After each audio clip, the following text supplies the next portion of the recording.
كانوا قليلا من الليل ما يهجعون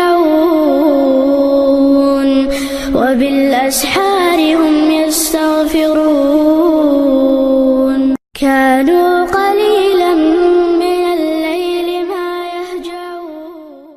اب ایک اس سے اگلی بات کہ کلمے کے دو حصے ہیں، لا الہ الا اللہ، اس کو کلمہ کہا. اس کے دو حصے ہیں. پہلا ہے لا الہ، یہ مقام نفی ہے.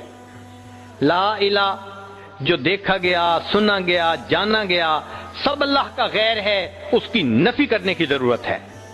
انسان اللہ کو کبھی بھی اپنے دماغ میں نہیں سمجھ سکتا کہ یہ اللہ ہے.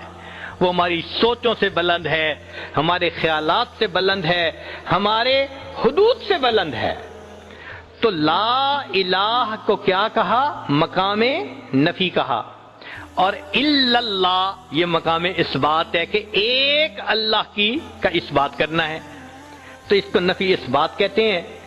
لیکن پورا کلمہ ہے لا الہ الا اللہ محمد الرسول اللہ.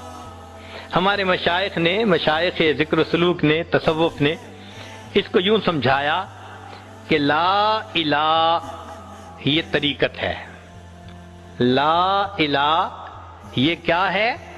طریقت ہے. اور الا اللہ یہ حقیقت ہے. لا الہ کیا ہے؟ چنانچہ جتنا ذکر و سلوک ہے، اس ذکر و سلوک سے مراد نہ کشف ہیں، نہ کرامات ہیں، نہ خواب ہیں، نہ دعاؤں کا قبول ہونا، نہ مقدموں کا فتح ہونا، نہ دشمن پہ غلبہ ہونا، کوئی مقصد بھی نہیں. صرف ایک مقصد ہے کہ من سے سب باطل معبودوں کی محبت ختم ہو جائے.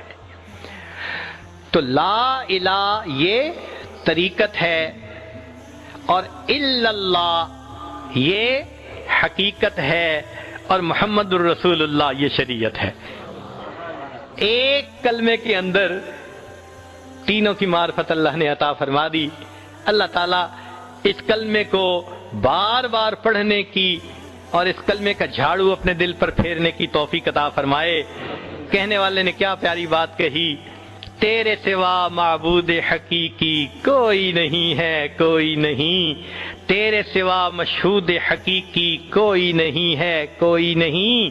تیرے سوا محبوب حقیقی کوئی نہیں ہے، کوئی نہیں. تیرے سوا مسجود حقیقی کوئی نہیں ہے، کوئی نہیں. اب تو رہے بس تادم آخر ورد زباں اے میرے الہ، لا الہ الا اللہ، لا الہ الا اللہ. یاد میں تیری سب کو بھلا دوں، کوئی نہ مجھ کو یاد رہے. یاد میں تیری سب کو بھلا دوں، کوئی نہ مجھ کو یاد رہے. تجھ پر سب گھر بار لٹا دوں، خانہ دل آباد رہے. یاد میں تیری سب کو بھلا دوں، کوئی نہ مجھ کو یاد رہے. تجھ پر سب گھر بار لٹا دوں، خانہ دل آباد رہے. سب خوشیوں کو آگ لگا دوں، غم سے تیرے دل شاد رہے. سب کو نظر سے اپنی گرا دوں، تجھ سے فقط فریاد رہے. اب تو رہے بس تادم آخر ورد زباں اے میرے الہ، لا الہ الا اللہ، لا الہ الا اللہ محمد الرسول اللہ. كانوا قليلا من الليل ما يهجعون وبالأسحار هم يستغفرون